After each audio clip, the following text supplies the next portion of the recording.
There's a kind of courage that doesn't make the news, that doesn't win trophies, that no one applauds until it's too late. It's the courage to wake up every day when you have no reason to, the courage to remain human when the world treats you as if you were invisible. João knew this courage well. He'd been practicing it for 5 years, ever since the streets of New York became his only address, ever since he lost everything except the stubbornness to keep breathing. But on that rainy Tuesday night, when he saw an out-of-control car heading toward a man in an expensive suit, João discovered that a different kind of courage still resided within him. The courage to risk the only thing he had left, his own life, for a complete stranger. What João didn't know was that the man in the suit was Carlos Mendes, CEO of TechVision, one of the largest technology companies in the country, a billionaire accustomed to buying solutions and controlling results. But when Carlos woke up on the wet sidewalk and saw João bleeding beside him, he discovered something his Harvard MBA never taught him, that there are people willing to die for strangers without expecting anything in return, without calculating return on investment, without thinking twice.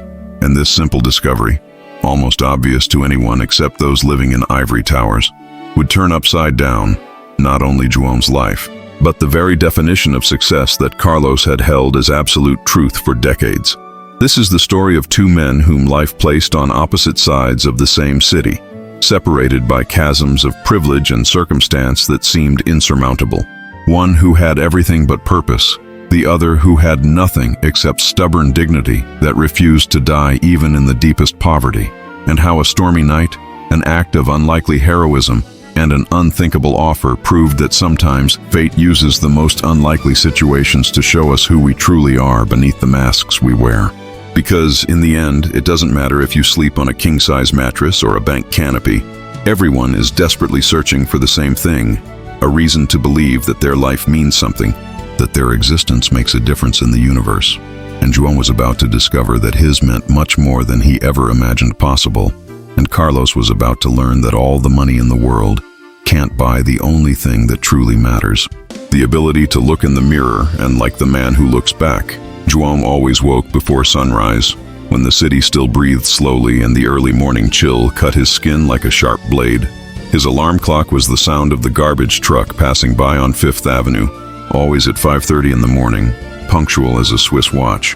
He rolled up his worn blanket, the one a lady gave him 3 winters ago, and put it all in a heavy-duty plastic bag, hiding it under the Bank of America awning. That was his little corner, his little patch of ground that no one disputed because it was right in front of the security cameras. The other homeless people knew João had a silent agreement with the late-night security guard. After packing his things, João walked exactly 12 blocks to Union Square, where the Baptist church distributed coffee and margarine bread from 6 to 7 in the morning. He knew every crack in the sidewalks, every corner, every doorman who opened the doors of the commercial buildings. He knew that on Tuesdays and Thursdays the bakery on Madison Street gave away the previous day's bread, that on Fridays the Japanese restaurant on the corner left lunch boxes at the back door. On Saturdays it was best to avoid Times Square because the drug dealers became more aggressive. His life was made up of these small survival rituals, a mental map of opportunities and dangers that he memorized like someone memorizing the way home. What hurt João most wasn't hunger, nor the cold, nor his aching body from sleeping on concrete. It was invisibility. People passed him by as if he were part of the urban landscape, a lamppost, a trash can, an obstacle to be avoided. Businessmen in suits spoke on their cell phones, complaining about problems that to João seemed like luxuries. The air conditioning was too strong, the restaurant that messed up his order. He saw everything, heard everything, but no one saw him. It was like being a ghost in broad daylight, existing without really existing. And over time, João grew accustomed to this condition. João once had a different life, a life that now seemed to belong to someone else, as if it were a movie he'd watched long ago, barely able to remember the details. He'd been a worker in a furniture factory in Brooklyn, married Sarah when he was 23, and had a daughter named Emma who was the light of his life. He worked hard, paid his bills on time, and dreamed of buying a house with a backyard where Emma could play. But everything fell apart in a second. That Tuesday morning when the chainsaw took his right hand and took 3 fingers along with his dreams. The company fired him 3 months after the accident, claiming he could no longer operate the machines safely. Sarah tried to hold on for a while, but the bills piled up. The arguments became more frequent. And one day she simply packed her bags and took Emma away. João tried other jobs, but no one wanted to hire a man with a mangled hand and a resume tarnished by the dismissal. Gradually, he lost his apartment, then his dignity, until the street became his only address. Now his dreams were much simpler, almost pathetic compared to the old ones. A hot shower, a full meal, maybe an honest job as a night watchman.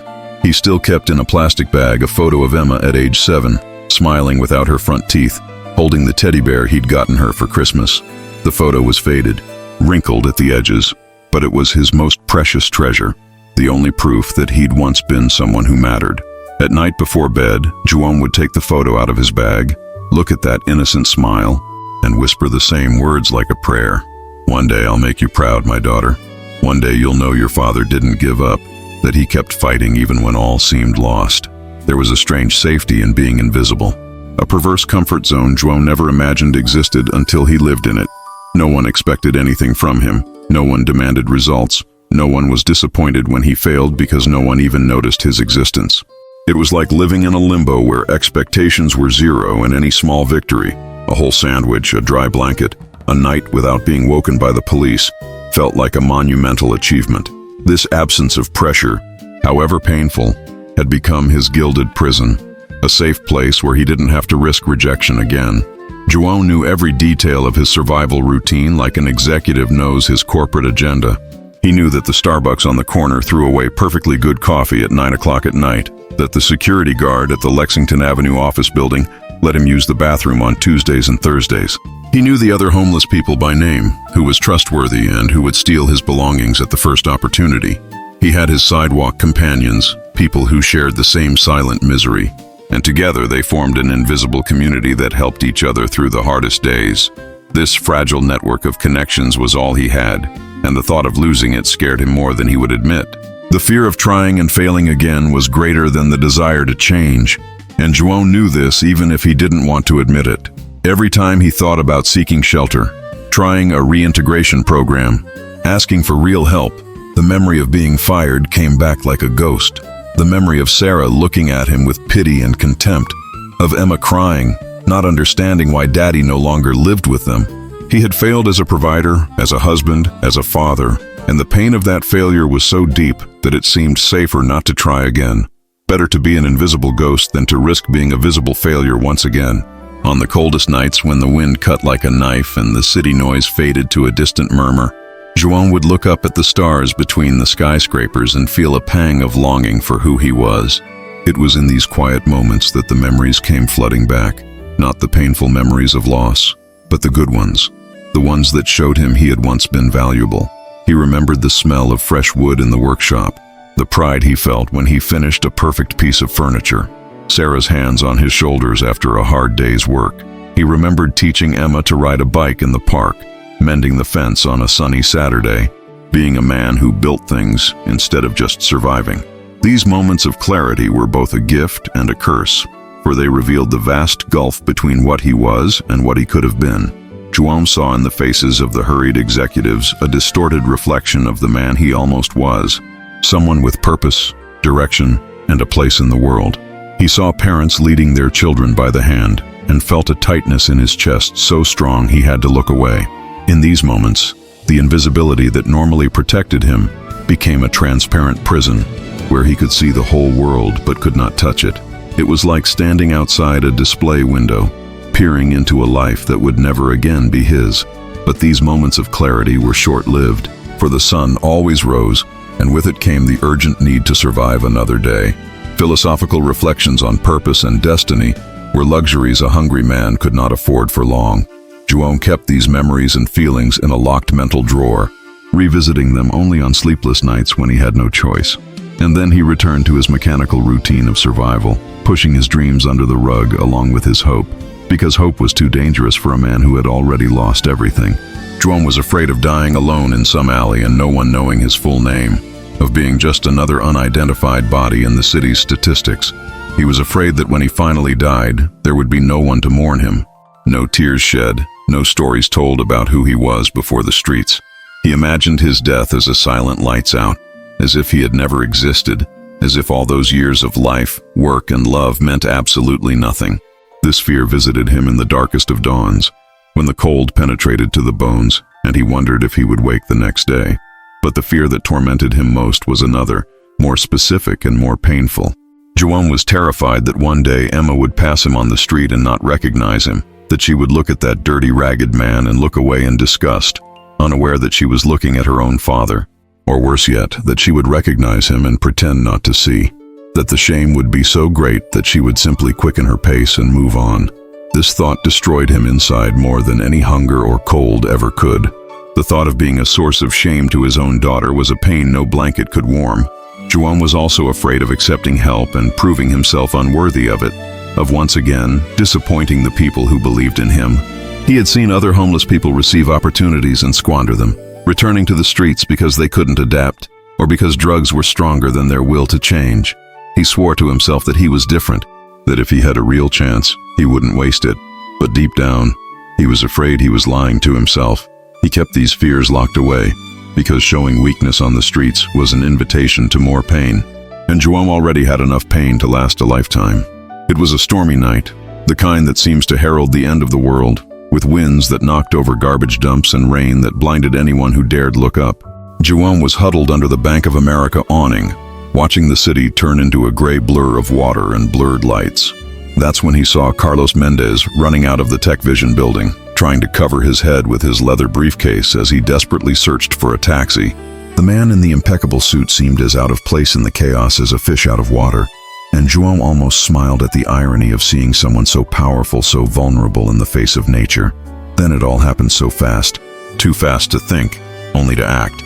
A black sedan lost control on the wet road, skidding violently toward the sidewalk exactly where Carlos was standing. João saw the car coming, saw Carlos looking at his cell phone, completely oblivious to the danger, and his body reacted before his brain could process the decision. He launched himself from the awning like a lightning bolt, crossing the 3 meters separating them in 2 seconds, and shoved Carlos with all his strength. The CEO flew sideways, landing face down in the puddle, while João felt the impact of the car's bumper against his ribs, throwing him against the lamppost. The pain was unbearable, as if someone had plunged a hot knife into his chest and twisted it hard. João lay on the sidewalk, the rain washing away the blood dripping from his forehead. But when he saw Carlos getting up, dazed and unharmed, a crooked smile appeared on his bruised face. "Better me than you, doctor," he thought, as he heard the screams of people running toward him and the ambulance sirens in the distance. In that moment, for the first time in 5 years, João felt that his life had served a purpose, that his existence had made a difference in the world, and that feeling was worth every ounce of pain coursing through his broken body. Inside the ambulance, with sirens blaring through the night and red and blue lights reflecting off the fogged windows, Carlos held João's hand as the paramedics worked frantically. He looked at the face of the man who saved his life, truly looked for the first time, seeing beyond the dirt and bruises. He saw the deep wrinkles around his eyes, marks of nights spent sleeping outside. He saw the unkempt gray beard, but he also saw something that shocked him: dignity. There was dignity in those brown eyes that stared at him without asking for anything, without expecting anything in return, just checking to see if he was okay. "Why did you do that?" Carlos asked, his shaky voice breaking mid-sentence, his hands still shaking from the adrenaline and shock. João shrugged with difficulty, each movement drawing a grimace of pain from his pale face. "On the streets we learn that every life is worth living, doctor, even our own," he replied with devastating simplicity, as if he'd just explained the most obvious thing in the world. Carlos felt something shatter inside him at that moment, a wall he hadn't even known existed crumbling like a house of cards. In that cramped space of the ambulance, with the smell of disinfectant and blood mingling in the air, Carlos had a revelation his Harvard MBA could never have taught him. He had spent his entire life believing that value was measured in dollars, in stocks, in property, in market power. But here was a man who owned nothing but the threadbare blanket the paramedics had taken from him. And this man had just given up the most valuable thing he possessed, his own life, for a complete stranger. Carlos looked at his own manicured hands holding João's calloused, mutilated hand, and for the first time in decades, he felt ashamed of the man he had become. At the hospital, after doctors stabilized João and confirmed that he had 3 broken ribs but would survive, Carlos tried to do what he always did when he wanted to solve a problem. He took out his checkbook. "I want to compensate you for what you did," he said, pen already in hand, ready to write any amount that seemed appropriate for a life saved. But João, even lying on the stretcher with bandages on his chest and connected to IV tubes, raised his good hand and shook his head. "I don't want charity, doctor. I just want to know if you're okay," he replied, with a firmness that surprised even the nurses watching the scene.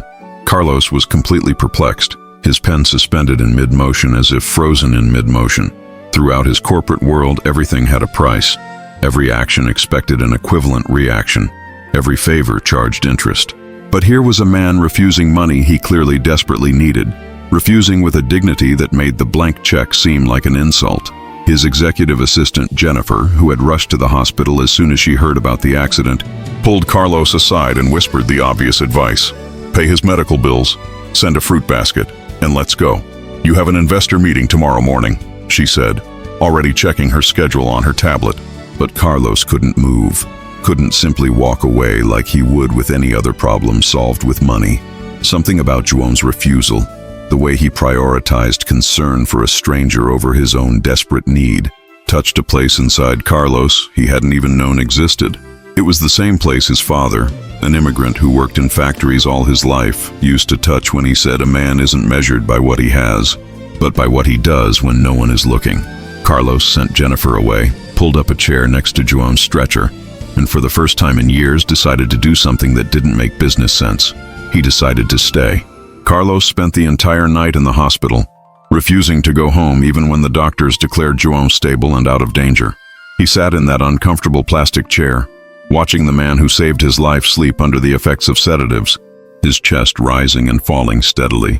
It was during those quiet hours of the early morning, with only the beeping of the heart monitors breaking the silence, that Carlos truly looked at João's hands resting on the white hospital sheet. They were laborers' hands, covered in calluses and scars, with 3 fingers missing on the right, hands that told a story of hard work and tragedy that he didn't even need to ask to understand. Those mutilated hands made something inside Carlos completely break, because they reminded him of his own father. Miguel Mendes had lost 2 fingers in a hydraulic press when Carlos was 12, and his boss at the time had the decency to keep him on as a supervisor instead of throwing him out on the street. That decision saved the Mendes family from poverty, allowed Carlos to go to college and build his empire. But somewhere along the way to the top, Carlos had forgotten this lesson, had forgotten that behind every unemployment statistic was a human being with a story. Looking at João, he saw not only the man who saved his life, but a chance to be for someone what that generous boss had been for his father.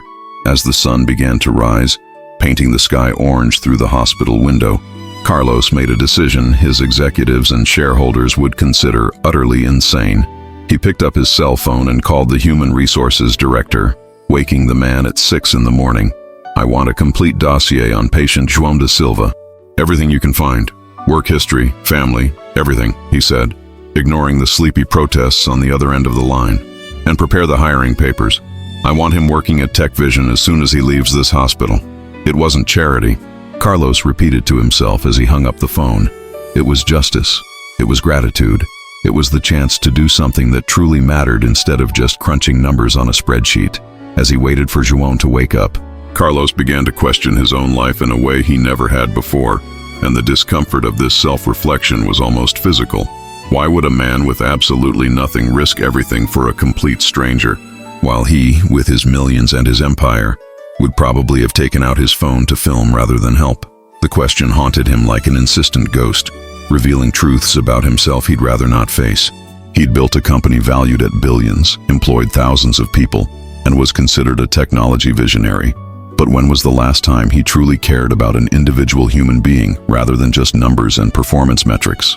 His security team arrived at the hospital around 7 in the morning, led by Thomas, the head of corporate security who took his job far too seriously. "Mr. Mendes, we need to talk about the risks of bringing this individual near you in the company," Thomas began, opening a folder containing what was likely a detailed report on every conceivable danger. "He's a stranger. We have no verifiable history. We don't know his true intentions. It could be an elaborate setup," he continued with that professional tone Carlos normally appreciated but which now irritated him deeply. Carlos looked at Thomas, then at João sleeping peacefully on the stretcher, and felt anger rise within him. "The real risk," Carlos replied with a coldness that made Thomas take a step back, "would be ignoring the lesson life taught me last night. The risk would be continuing to live in a bubble of privilege where everyone around me just says yes, and no one does anything without expecting something in return."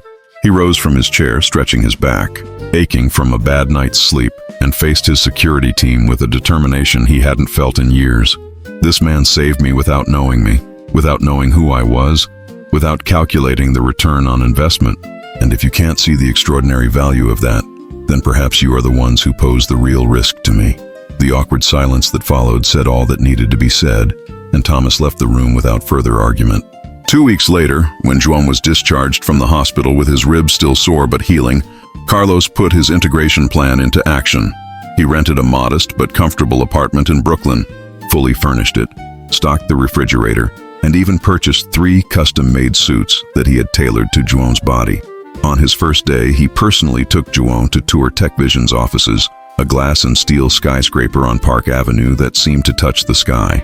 But the moment they entered the triple-height Italian marble lobby with water fountains, Carlos saw panic in João's eyes, saw the man freeze like a deer in headlights. João stood paralyzed before the glass elevators that ascended the exterior of the building, offering a terrifying panoramic view of the city below.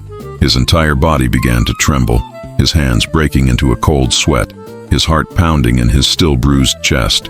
Carlos had to practically push him into the elevator, offering reassurances that didn't seem to help at all. When they finally reached the 42nd floor, João was pale as a ghost, breathing too fast, clearly on the verge of a panic attack. The employees passing through the silent corridors watched with barely concealed curiosity, whispering to each other, and João felt each glance like a needle pricking his skin. The situation reached a critical point when a well-meaning intern offered João coffee in a fine china cup bearing the company logo. João's hands were shaking so badly, a combination of nervousness and his still sore ribs, that the cup slipped from his fingers before it even reached his lips. The sound of the porcelain shattering on the polished wood floor echoed through the office like a gunshot, and the coffee spread across the expensive beige carpet like a stain of shame. The silence that followed was deafening, all eyes fixed on João, and he wished more than anything he could disappear, be invisible again like he was on the streets. Carlos quickly called the cleaning crew and tried to downplay the incident, but the damage was done. João was already mentally back under the bank's awning. Back at his apartment that night, João stood in front of the luxurious bathroom mirror for nearly 20 minutes, staring at the stranger staring back at him. The man in the reflection wore a $1,000 gray suit Carlos had insisted on buying, his beard professionally trimmed, his hair cut and styled, but he looked like a ridiculous costume, like a child wearing his father's clothes. "Who am I now?" João whispered to his reflection, touching his face as if needing confirmation that it was real. Not from the street, not from this world, just a clumsy imposter trying to be something he could never be. He tried to sleep on the king-size bed with its Egyptian cotton sheets and goose-down pillows, but his body, accustomed to hard concrete, rejected the softness. His back ached in the different position, his muscles unable to relax without the familiar hardness of the floor. The silence in the apartment was even worse, so deep and oppressive that João could hear his own heartbeat, could hear every negative thought echoing in his head. The streets were always noisy, sirens, voices, the strange comfort of urban chaos that lulled him to sleep. But there in that silent apartment, he felt more alone than ever. For the first time in 5 years, João felt more lost than on the coldest nights under the awnings, because at least there he knew who he was and his place in the world. Now he was suspended in an existential limbo, too rich for the streets but too poor in knowledge and confidence for the corporate world. He looked at the photo of Emma he'd placed on his nightstand, that toothless smile that always kept him going, and for the first time wondered if accepting Carlos's help had been a terrible mistake. Maybe some men were made for the streets. Maybe some falls were too permanent to allow a climb back up.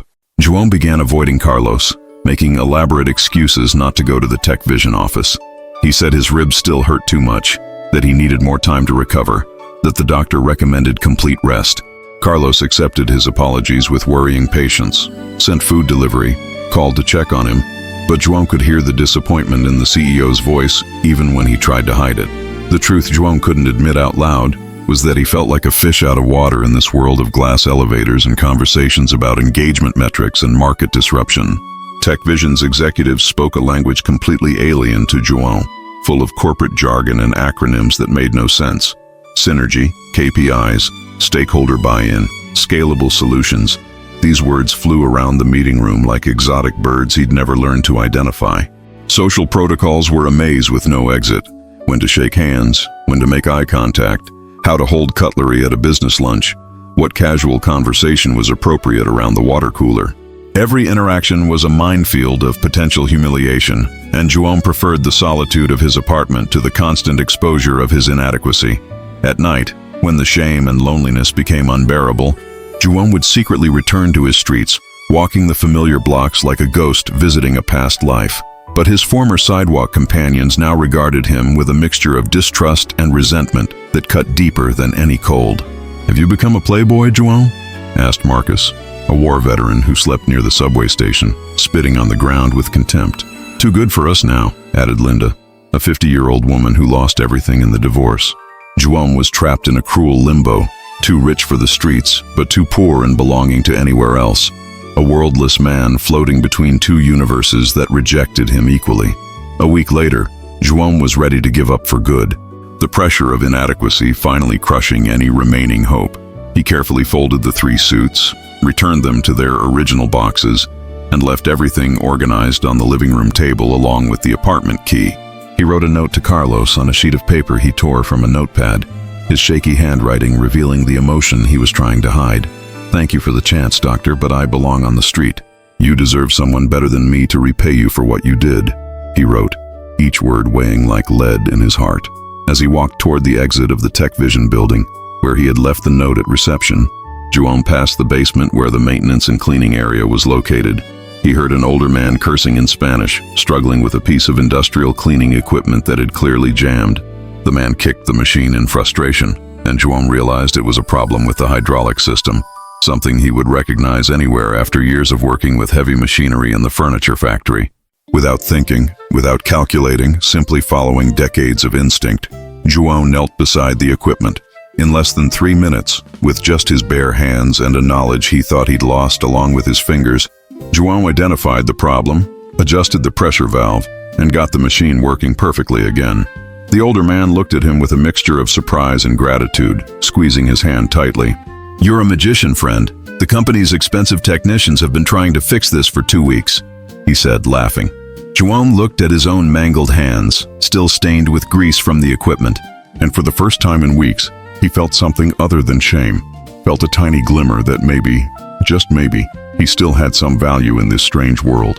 A week later, João was ready to give up once and for all, the pressure of inadequacy finally crushing any remaining hope. He carefully folded the 3 suits, returned them to their original boxes, and left everything organized on the living room table, along with the apartment key.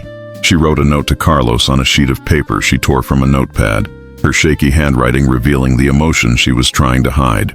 "Thank you for the chance, doctor, but I belong on the street. You deserve someone better than me to repay you for what you did," she wrote, each word weighing like lead in her heart. As she walked toward the exit of the Tech Vision building, where she had left the note at reception, João passed the basement where the maintenance and cleaning department was located. He heard an older man cursing in Spanish, struggling with an industrial cleaning machine that had clearly jammed, and realized it was a problem with the hydraulic system. Without thinking, without calculating, simply following decades of instinct, João knelt beside the equipment and in less than 3 minutes had it working perfectly again. The older man looked at him with a mixture of surprise and gratitude, squeezing his hand tightly. "You're a magician, my friend. The company's expensive technicians have been trying to fix this for 2 weeks," he said, laughing. João looked at his own mangled hands, still stained with grease from the equipment, and for the first time in weeks, he felt something other than shame, felt a tiny glimmer that maybe, just maybe, he still had some value in this strange world. That night, sitting on a park bench 3 blocks from the apartment he was about to leave, João cried for the first time in years. It wasn't a silent, dignified cry. It was an ugly, desperate cry, with sobs that shook his entire body and made his still healing ribs scream with pain. He cried for the daughter he hadn't seen in 8 years, for the life he lost in that stupid accident, for the opportunity Carlos gave him that he couldn't seize. He cried because he was such a complete failure that he wasn't even good enough as a beggar, because now even his fellow street people rejected him. and because he couldn't even feign competence as a businessman for more than a week. The pride that had always sustained him on the streets, that stubborn dignity that made him refuse handouts and hold his head high even in poverty, now drained away like water slipping through his fingers. "I am a complete failure," João whispered to the empty night, the words coming out like the final confession of a defeated man. "I failed as a worker, as a husband, as a father, and now I'm failing at the only real chance anyone has given me in 5 years." The raw pain of inadequacy was worse than any hunger or cold he had ever experienced, because at least on the streets he knew who he was, had a defined role, even if it was that of the invisible. Now he was nothing, neither beggar nor executive, just a broken man floating in the void between two worlds that didn't want him. The next morning, before João could leave his goodbye note at reception and disappear forever, Carlos appeared in the basement looking for him. The maintenance supervisor had told him about the miracle of the repaired equipment, and Carlos, with that CEO intuition that made him a billionaire, knew exactly who it was. He found João sitting on the floor next to another broken machine, this time an air compressor that no one had been able to get working for a month. "What are you doing, João?" Carlos asked, and for the first time his voice held no pity or condescension, just genuine curiosity. João explained with technical simplicity how he had determined that the problem wasn't electrical, as everyone thought, but a microscopic obstruction in the pressure line that he cleared with a thin wire. Carlos stood there, watching João work with a confidence and competence he'd never seen in him before, and something clicked in his head like puzzle pieces finally falling into place. He'd made a fundamental mistake, trying to shoehorn João into a corporate mold that would never fit, assuming success meant suits and ties and conference room meetings. But looking at the man kneeling on the dirty basement floor, his hands covered in grease and a small satisfied smile on his face, Carlos saw not a beggar in need of transformation, but a natural problem solver who simply needed the right environment. In that moment, Carlos understood that João's value lay not in becoming someone else, but in being exactly who he was, and that his mangled hands, once a symbol of failure, still held an extraordinary value that no diploma could replicate. Carlos took João to his office on the 42nd floor, but this time he didn't offer coffee on fine china or try to impress him with the panoramic city view. He simply sat in the leather chair and asked a direct question that caught João completely off guard. "What have you seen wrong with the company since you arrived? Anything, no matter how small or strange it seems?" João hesitated, thinking it was a trap, but something in Carlos's open expression encouraged him to speak. He started slowly, mentioning that he'd seen finance employees hiding papers in the third-floor bathrooms, likely false reports they didn't want found on their desks. He continued to gain confidence, pointing out that the security system had obvious gaps that anyone with street experience could easily exploit: cameras with strategic blind spots, emergency doors without working alarms. He noticed that supply couriers were stealing small equipment, hiding tablets and headphones in the empty cardboard boxes they carried away. He realized that the night cleaning crew had unrestricted access to confidential documents left on desks, and that at least 2 security guards slept through the night shift. Each observation came from João with surgical precision, details he absorbed simply by walking the hallways, because his life on the streets had given him a skill no MBA could teach: the ability to read people and situations no one else could, to notice what was out of place, to identify danger and opportunity with a sharp instinct for survival. Carlos listened in increasing silence, his jaw dropping progressively with each new revelation. Because in 2 weeks of casual observation, João had identified problems that cost the company millions in losses, and that entire teams of auditors had failed to detect. He picked up the phone and began making calls, verifying each of João's allegations, and one by one, they were confirmed with frightening precision. The CFO was indeed concealing fraudulent reports. The equipment thefts were real and documented but never resolved. The security breaches were glaring once someone pointed them out. Carlos hung up the last call and looked at João with an expression that mixed admiration and something close to reverence, finally understanding that he held in his hands not a charitable project, but an extraordinary asset that only needed to be used properly. João began to understand that his value lay not in the suit he wore or the title printed on his business card, but in the brutal honesty with which he saw the world without the filters most people use. While executives worried about quarterly profits and PowerPoint presentations, He worried about the cleaning lady on the 5th floor, who worked double time because her son was sick and she needed hospital bills. He noticed the intern who skipped lunch because he didn't have enough money to last the month. The security guard who slept on the job because he worked 2 jobs to support his family. His misery had taught him something no business school could replicate, that true success isn't measured by what you accumulate, but by the impact you have on the lives of those around you. Carlos created an informal position for João, without a fancy title or official job description, simply asking him to keep observing and reporting what he saw. João began spending his days walking the different floors of Tech Vision, talking to people the executives never noticed, the cleaning staff, the security guards, the delivery drivers, the interns. He uncovered a whole web of human problems that affected productivity, but never appeared in official reports. Employees sleeping poorly because they couldn't afford rent, others missing work to care for sick relatives, some stealing out of desperation. And for the first time in his life, João realized that his scars and his story weren't weaknesses to be hidden, but disguised superpowers that gave him access to truths privileged people could never see. One Friday night, when most of the employees had already left and the office was plunged into that peculiar silence of empty corporate buildings, Carlos invited João to his office for a beer. It wasn't a formal meeting, just 2 men sitting in comfortable chairs, gazing at the city lights through the glass windows. "Carlos, you never asked me how I ended up on the streets," João said, breaking the silence. And for the first time since they'd met, he told the full story of the accident at the furniture factory. He talked about the chainsaw, about the 3 missing fingers, about how he'd blamed himself for years for that moment of carelessness that had destroyed his entire life. Carlos listened in silence, and when João finished, he shared something he'd never told anyone at the company. "My father also lost fingers in a factory, 2 phalanges of his left hand in a hydraulic press when I was 12, he said, his voice thick with emotion. The difference is that he was lucky to have a boss who saw beyond his disability and kept him on as a supervisor, and that decision changed the course of my entire life because it saved us from poverty." Carlos turned to João, his eyes shining. "Maybe I can be that boss for you, the person who sees what you can still do instead of what you've lost." In that moment, something inside João broke and rebuilt at the same time, and for the first time in 8 years, he began to forgive himself, understanding that the accident was a terrible event, but not a permanent definition of his character or his worth as a human being. João began to realize that his supposed deficiencies were actually disguised superpowers that no one else in the company possessed, skills forged in the fire of adversity that made him unique and valuable.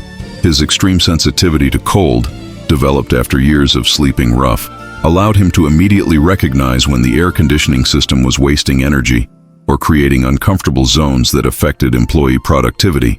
His intimate experience with hunger made him an expert in efficiency. He knew exactly how much waste there was in the company's pantry, how much money was wasted on food that no one ate, and he proposed simple changes that saved thousands of dollars per month.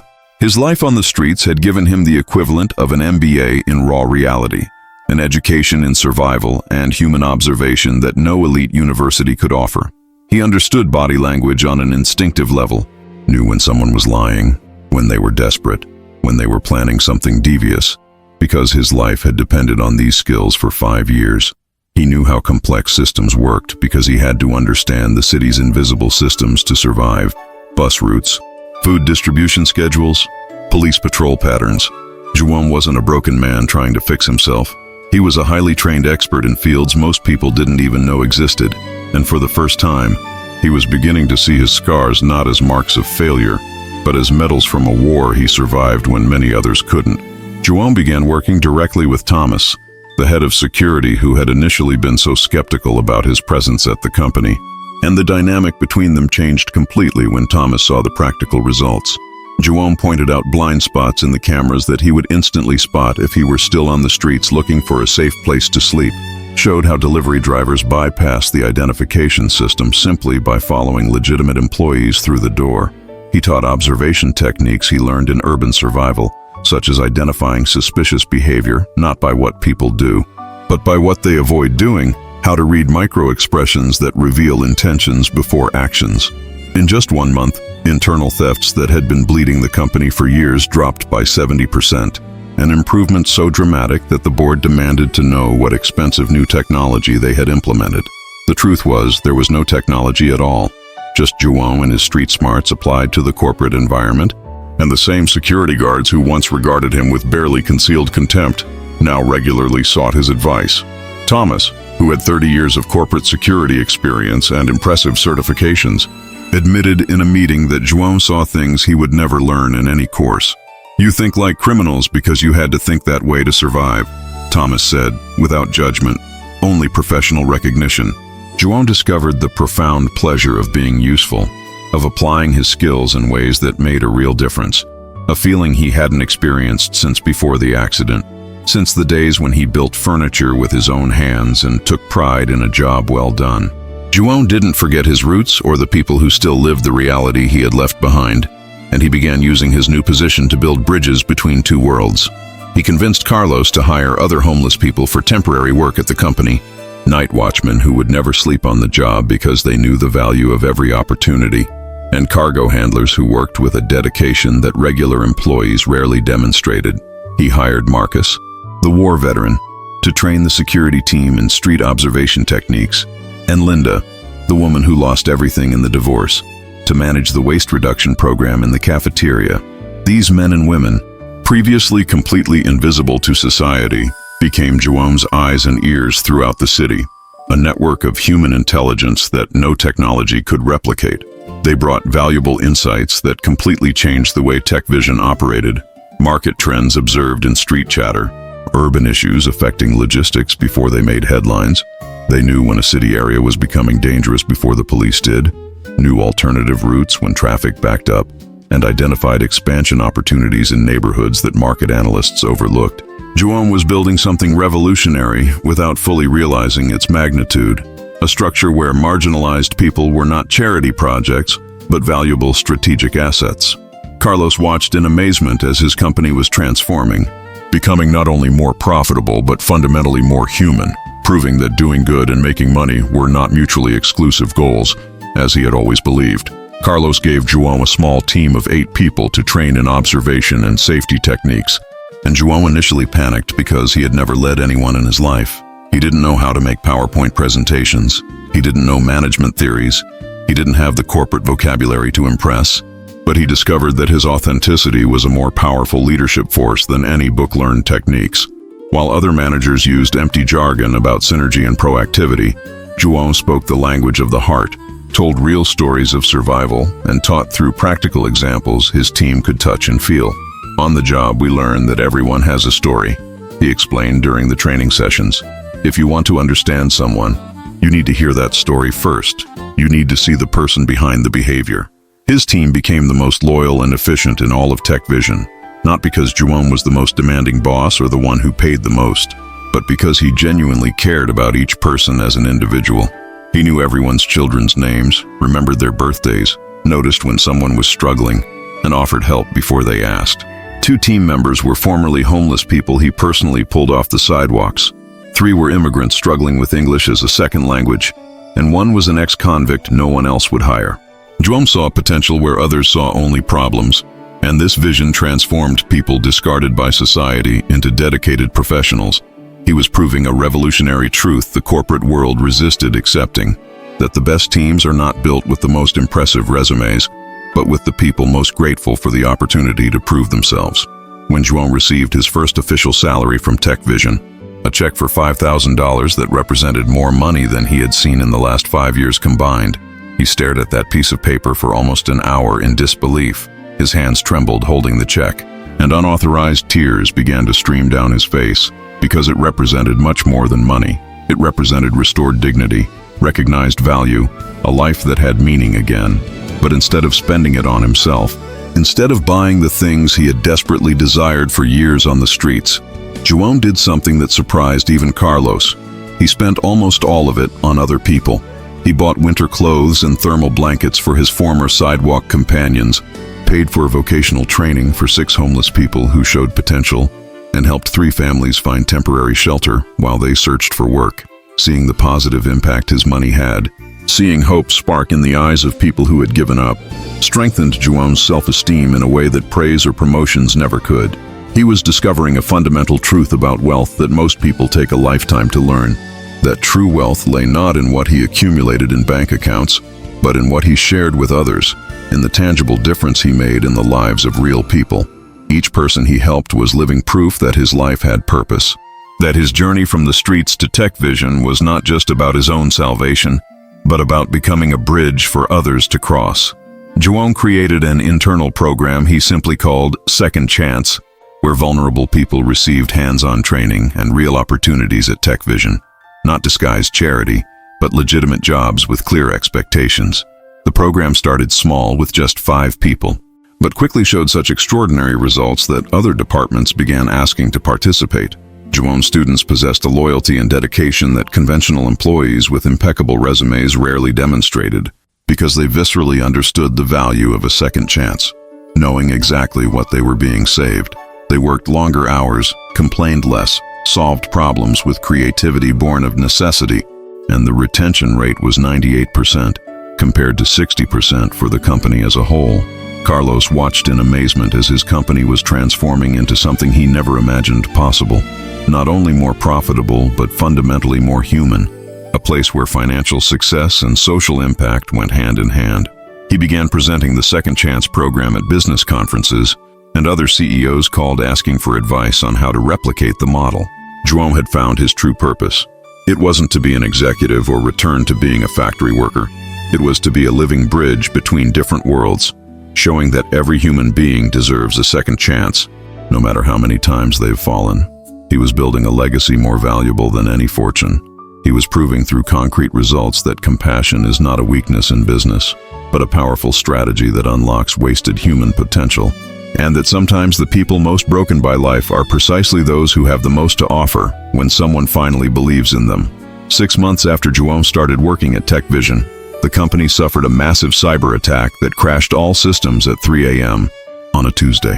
Hackers had breached the servers and stolen sensitive data from over 2 million customers. Credit card information, addresses, purchase histories, all of which could be sold on the black market for millions of dollars.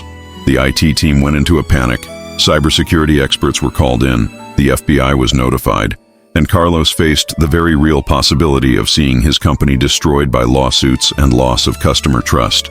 While everyone frantically raced to track the attack digitally, João remained eerily calm, observing the chaos with the quietude he'd developed on the streets.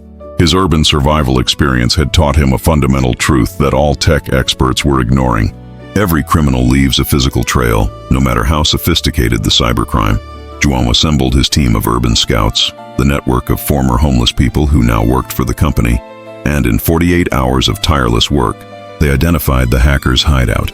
It was an abandoned warehouse in Brooklyn that Marcus knew from his nights on the streets, a place where drug dealers used to operate but which recently had lights on at odd hours and vans carrying expensive equipment coming and going. Police raided the location based on João's information and recovered not only the data stolen from Tech Vision, but also evidence of dozens of other attacks, dismantling an entire criminal operation that the FBI had been pursuing unsuccessfully for 2 years. The story of how João and his makeshift team saved Tech Vision spread like wildfire through the business media, and overnight he became something of an unlikely corporate celebrity. Carlos, deeply impressed and eternally grateful, called a special board meeting and offered João the position of Vice President of Security and Human Operations, with a salary of $300,000 per year, company stock, and every executive benefit imaginable. It was the kind of offer that would completely change anyone's life, the kind of opportunity most would kill for.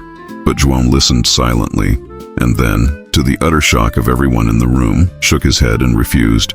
"I don't want a big job, Carlos," João said with that devastating simplicity that became his trademark.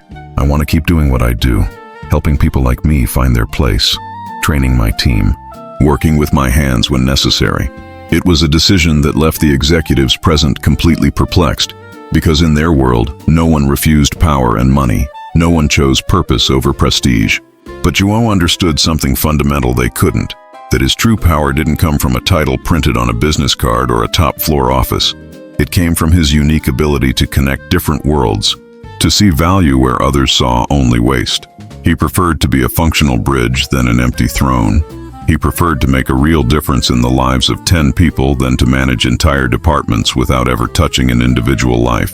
And this clarity of purpose was more valuable than any $1 million salary.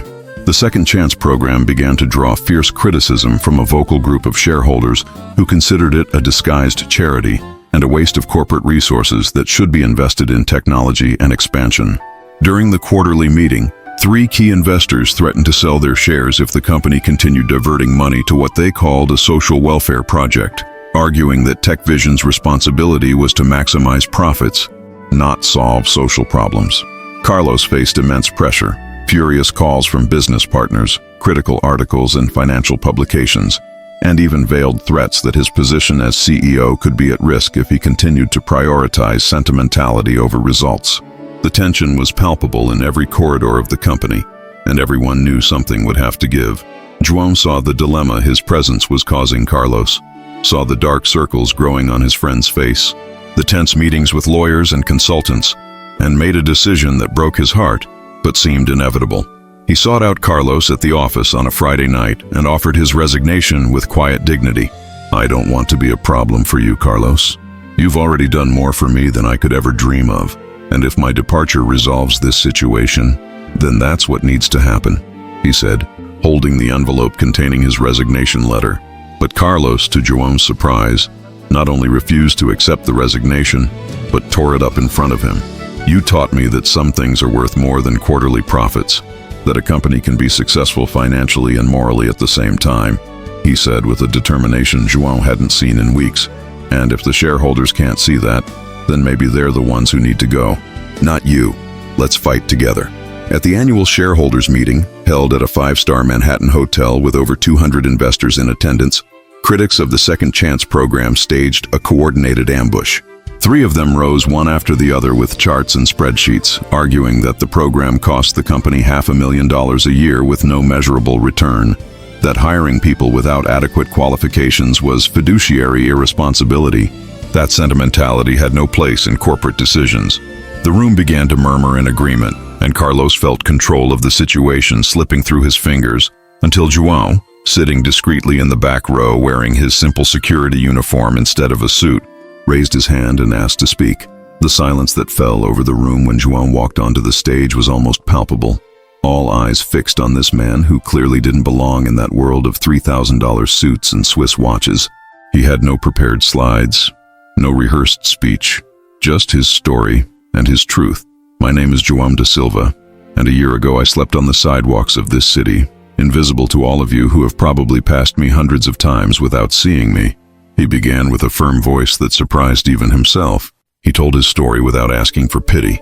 The accident, the loss, the streets, and finally, the rainy night that changed everything. "We're not doing charity work here," he explained, looking directly at the critics. "We're mining rough diamonds that no one else has the courage to look for. We're finding wasted talent in places you don't even know exist."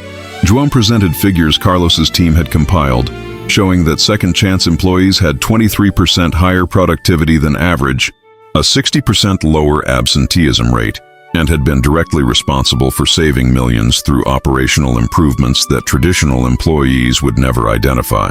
"But more important than the numbers," he continued, "is that we are proving that a company can be profitable and have a soul at the same time, can grow financially while lifting people out of poverty." His raw authenticity, his refusal to sugarcoat reality or use corporate jargon, touched something deep in even the most skeptical shareholders. When he finished, there was a moment of absolute silence, and then one person began to applaud, then another, until the entire room was on its feet, and the 3 main critics sat in awkward silence, defeated not by financial arguments but by a human truth impossible to refute.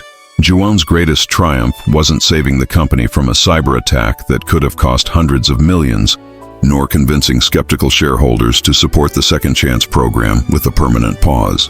It was 3 weeks after the meeting, on a typical Tuesday, when the receptionist called to say a woman named Emma was in the lobby asking to see him. João felt his heart skip a beat, because there was only one Emma in the world who mattered, and he hadn't seen her in 8 years. Ever since Sarah took the girl away from the apartment they could no longer afford. He took the stairs down the 42 floors because he couldn't wait for the elevator, and when he reached the lobby, panting, he saw a 23-year-old woman with the same brown eyes he'd seen in the mirror. Emma didn't come for money or fame. She didn't come because she saw her father on television and thought of opportunities. She came because she read a newspaper article about the man who saved a company and was transforming lives. "Dad, I always knew you were special," she said with tears streaming down her face. "Mommy told me you gave up, that you chose the streets, but I never believed it. I knew something had broken you, but not destroyed you." In that tight embrace in the middle of TechVision's bustling lobby, with employees passing by and watching discreetly, João understood the ultimate truth of his journey. His real transformation wasn't in the apartment he now owned, the salary he earned, or the respect he earned. It was in the man he'd become through suffering, someone his own daughter could admire, not despite his fall, but because of how he'd risen from it, not just for himself, but carrying others along with him.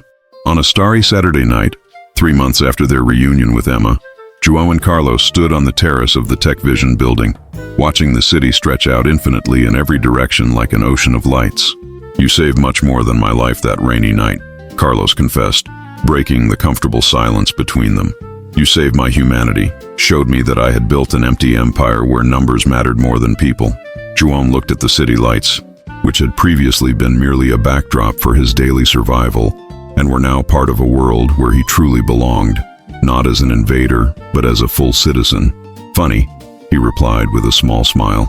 "I spent 5 years thinking my life was worthless, that I was a complete failure, and you showed me that even in the lowest places we can find purpose." They stood there in silence for a few more minutes. Two men from completely opposite worlds who met at the exact moment they both needed it, and through this unlikely encounter, they discovered truths about themselves they might never have found otherwise. Carlos learned that success without compassion is just empty accumulation, that power without purpose is a gilded prison, that sometimes the most important lessons come from the most unlikely people. João learned that falling is not a permanent destiny, that human worth is not measured by bank account or social status, that redemption is possible even when it seems you've lost everything. João's journey from the streets to the boardroom wasn't about social mobility or a story of overcoming obstacles to inspire motivational speakers. It was about two lost souls finding in each other exactly what they were missing, proving that true transformation happens not when we change who we are, but when we finally become who we were always meant to be. João stopped hiding his past as if it were a shameful scar that needed to be covered, and began to include his experiences on the streets as a central part of his training at TechVision. He showed how extreme adversity can forge unique skills that no classroom can teach, how the sensitivity developed in poverty allows one to read situations and people with surgical precision, how resilience forged in cold and hunger creates an inner strength that privilege could never build. His flaws became his greatest assets. The mutilated hand that once symbolized failure was now a symbol of survival. The nights on the sidewalk that once represented shame were now his PhD in human reality. He was no longer a former homeless man, desperately trying to fit into a corporate mold that would never fit. He was an expert in human resilience, teaching others to find strength in their own scars. Universities began inviting him to lecture, not as an inspiring example of overcoming obstacles, but as a legitimate expert in people management and identifying wasted talent. Television programs wanted to tell his story, but João turned most of them down, accepting only those that focused on the Second Chance program and the other people being transformed, not him. He understood that his story only had real value if it served as a bridge for others to cross, if it showed that the path to redemption was open to anyone willing to walk it. João had finally made peace with every part of his journey, the triumphs and the falls, the moments of glory as a factory worker, and the years of invisibility on the streets, because he understood that everything, absolutely everything, had been necessary to mold him into the man Emma now called her hero, the leader Carlos considered indispensable, the complete human being who finally looked in the mirror and liked who he saw. João not only reconciled with Emma, he became the present and proud grandfather he never imagined he would be when she announced she was pregnant 6 months after their reunion. He spent weekends helping assemble the baby's room, using the same hands that once built furniture in the Brooklyn factory, and each screw tightened was a small redemption, proof that his skills had never died, just slumbered. Sarah, his ex-wife, showed up on one of these weekends, and the reunion João had dreaded for years turned out to be surprisingly peaceful. She apologized for giving up on him when he needed her most, and he apologized for giving up on himself. They didn't get back together. That chapter was definitively closed, but they found a peace that allowed them to be a family in a different way, united by their shared love for Emma and their upcoming grandchild. His former street buddies now visited him regularly at TechVision, not as beggars asking for favors, but as genuine friends who shared a common story. Marcus had become a chief safety instructor and was saving for a small house. Linda managed 3 sustainability programs and had reconciled with her own children. Even the company's most arrogant executives, those who initially regarded João with barely concealed contempt, learned to respect him not out of fear or obligation, but out of genuine admiration for what he represented. João discovered the liberating truth most people miss, that when you stop trying to be someone you're not, when you embrace your full story, scars, and imperfections, people can finally connect with who you truly are.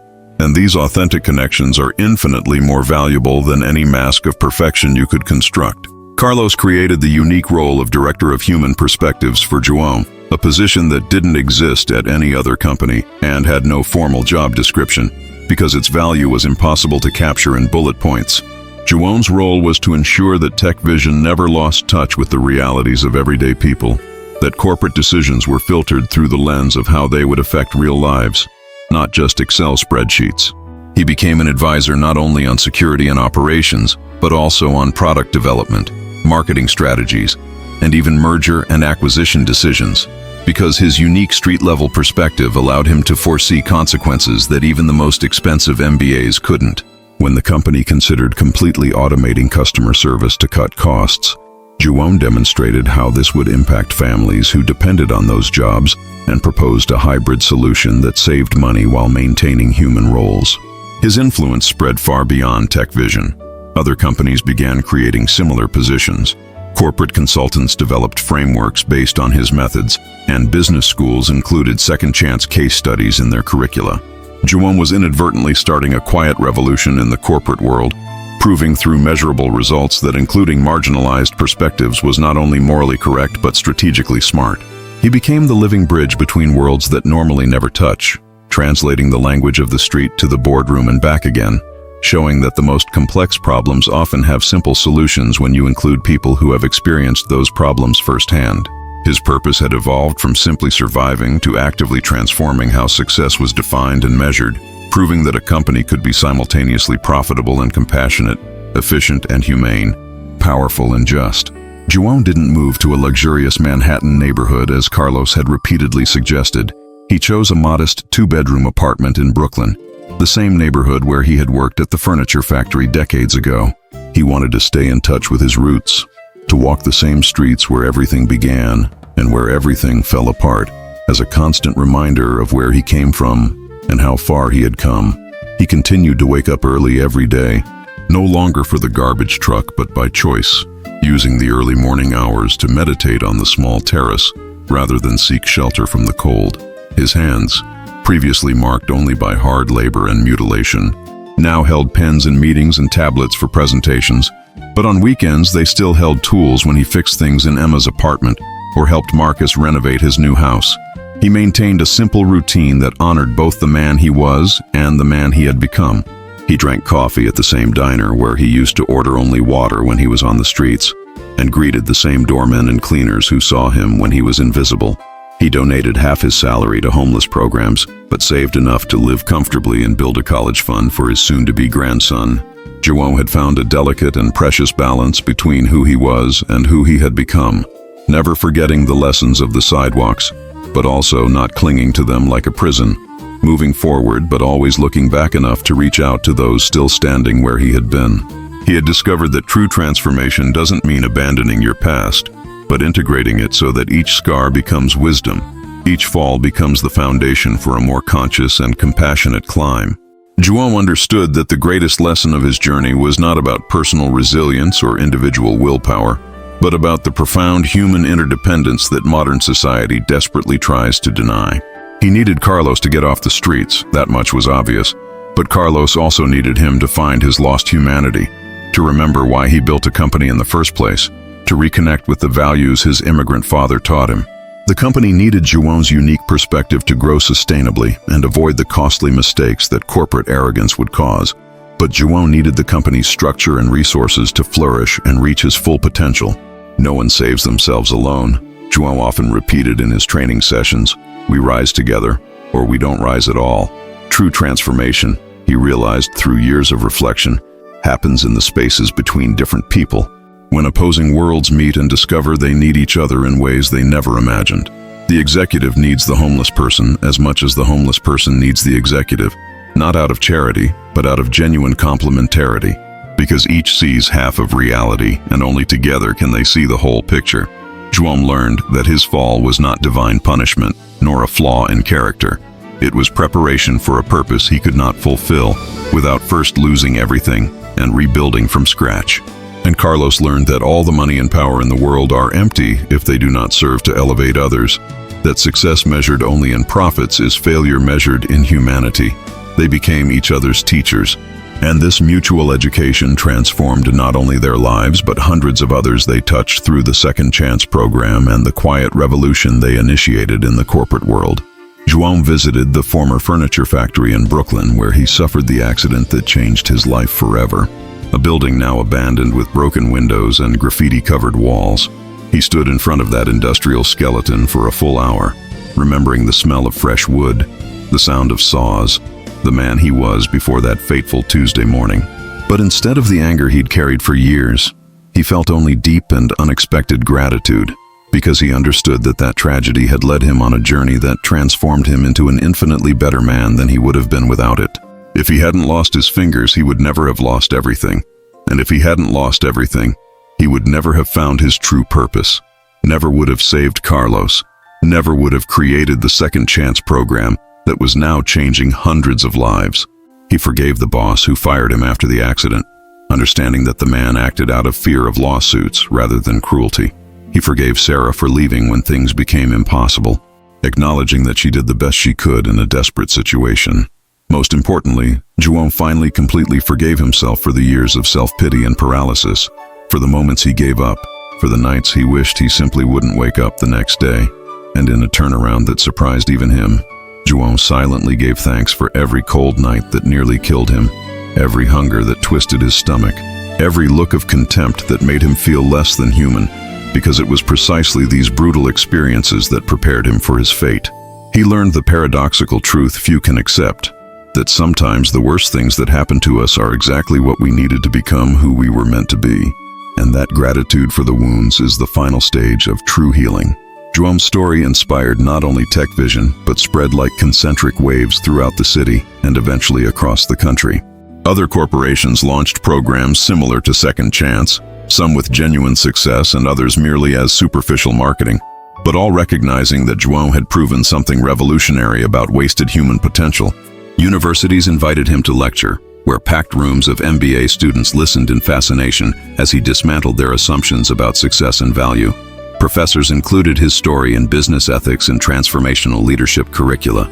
The mayor of New York City created a task force based on the Second Chance principles, and 3 states implemented public policies inspired by the model João and Carlos developed, proving that structured compassion works better than systematic punishment. But João's most profound impact wasn't in the headlines or on public policy. It was in the countless anonymous Joãos scattered throughout the streets of every city who, upon hearing his story, believed for the first time that their lives, too, could have a second act. Letters arrived daily at Tech Vision from people who had given up but found the courage to try again, from entrepreneurs who changed how they treated employees, from children who reconciled with parents who had fallen. João became a living symbol that it's never too late to start over, that falling isn't a permanent destiny, that every human being carries within them extraordinary potential, waiting only for the right combination of opportunity and belief. He proved through his own existence that the most powerful stories aren't about people who never fell, but about those who fell completely, hit rock bottom, and still found the strength to rise, bringing others along, transforming their scars into maps so others don't get lost in the same darkness. João discovered that true wealth lay not in hoarding or giving everything away, but in creating a healthy flow where resources circulated, bringing life to everyone they touched. He used a generous portion of his salary to fund shelters and training programs, but also accepted with genuine gratitude the small gifts his granddaughter gave him, colorful drawings that he proudly hung in his office alongside certificates and awards. He taught survival and observation skills to executives who earned 10 times his salary, but also learned from recent interns about technologies and trends he hadn't seen before, recognizing that wisdom flows in all directions when ego gets out of the way.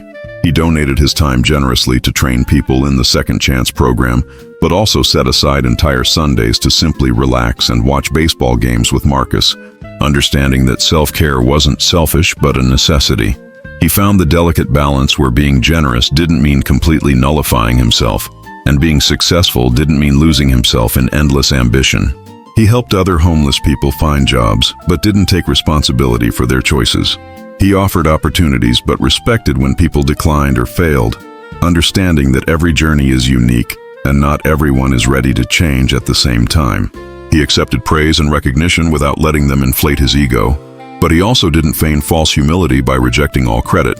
He simply acknowledged his part while honoring everyone who helped him along the way.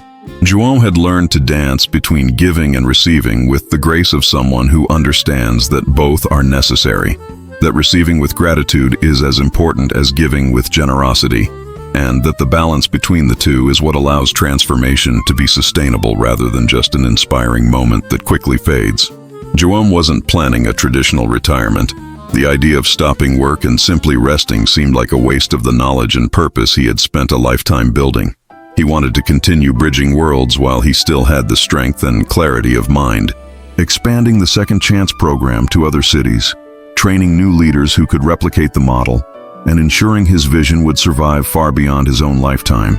He dreamed of a future where every company had its own director of human perspectives, where hiring marginalized people was the norm rather than the exception, where no one was considered disposable or invisible simply because they fell on hard times. He envisioned a quiet revolution in capitalism where profit and compassion naturally walked hand in hand, where success was measured not just in dollars but in transformed lives. Personally, João hoped to see his granddaughter grow up in a more compassionate world than the one he had grown up in, a world where failures were seen as a natural part of the human journey and not a permanent shame.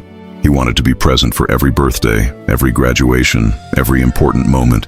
Being the grandfather his own broken history had nearly prevented him from being.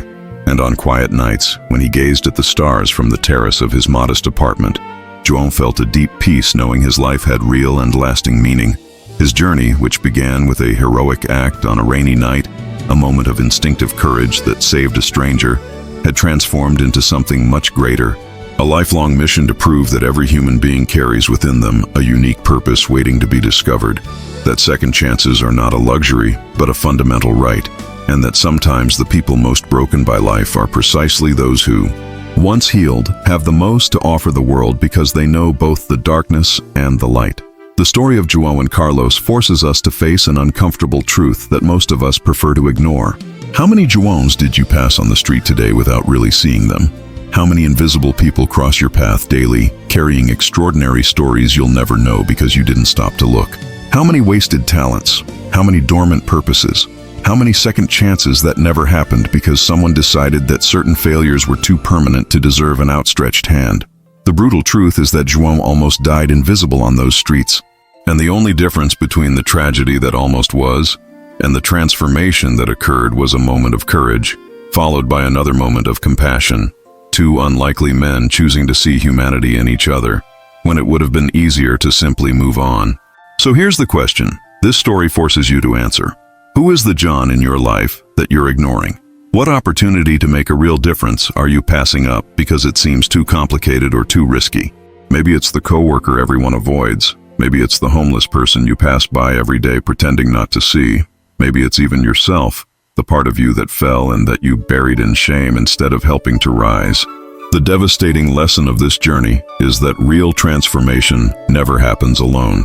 It happens in the spaces between different people, when someone has the courage to build a bridge instead of a wall, when someone chooses to see potential where others see only problems.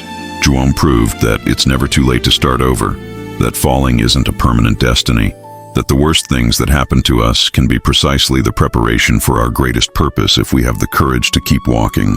Carlos proved that success without compassion is just empty accumulation, that power without purpose is a gilded prison, That sometimes the most important lessons come from the most unlikely people at the most unexpected moments. Together, they proved that when opposite worlds meet with genuine intention, the magic that unfolds transforms not just 2 lives, but hundreds of others touched by the waves of this transformation. The question that keeps echoing is simple yet urgent. Which bridge will you build today? Which hand will you extend? Which João will you finally see? If this story touched something deep inside you, if it made you question your own assumptions about human worth and second chances, then don't let that feeling die when you close this page. Subscribe to the channel for more stories that challenge how we think about success, purpose, and what truly matters in life. Turn on notifications so you don't miss the next transformational journeys we'll share. But most importantly, get out there and do something, anything, no matter how small. That proves you understand the lesson. Extend a hand, offer an opportunity, see someone the world has made invisible. Because in the end, João's story only has real value if it inspires you to write your own story of compassion in action. And the world is desperately waiting to see what story you'll tell with your choices from now on.